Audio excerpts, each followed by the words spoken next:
किसी गांव में एक साधु रहा करता था। वो जब भी नाचता तो बारिश होती थी।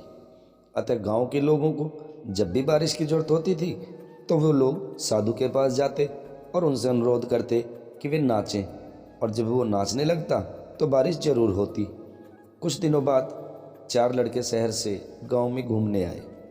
जब उन्हें यह बात मालूम हुई कि किसी साधु के नाचने से बारिश होती है तो उन्हें यकीन ही नहीं हुआ।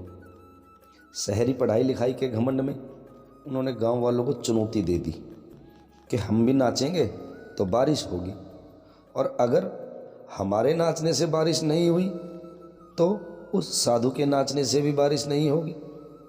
फिर क्या था, अगले दिन सुबह सुबह ही गांव वाले उन लड़कों को लेकर साधु की कुटिया पर पहुंचे।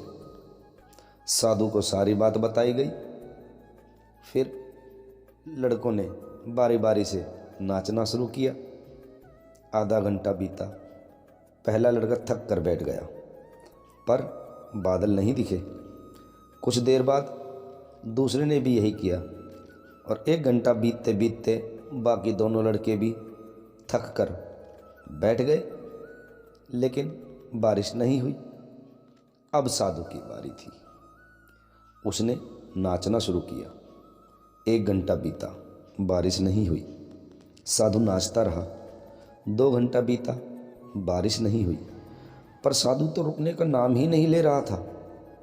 धीरे धीरे शाम ढलने लगी कि तभी बादलों की कड़कड़ाहट सुनाई दी और जोरों की बारिश होने लगी।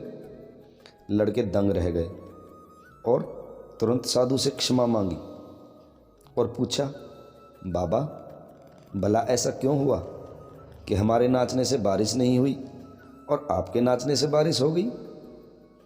साधु ने उत्तर दिया, बच्चों, जब मैं नाचता हूँ तो 2 बातों का ध्यान रखता हूँ।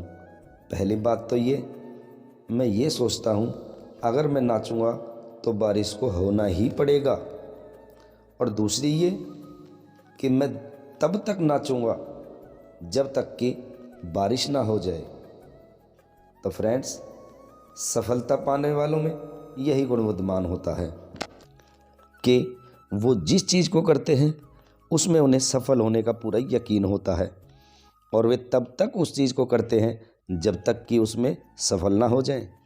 इसीलिए यदि हमें सफलता हासिल करनी है तो उस साधु की तरह ही अपने लक्ष्य को प्राप्त करना होगा।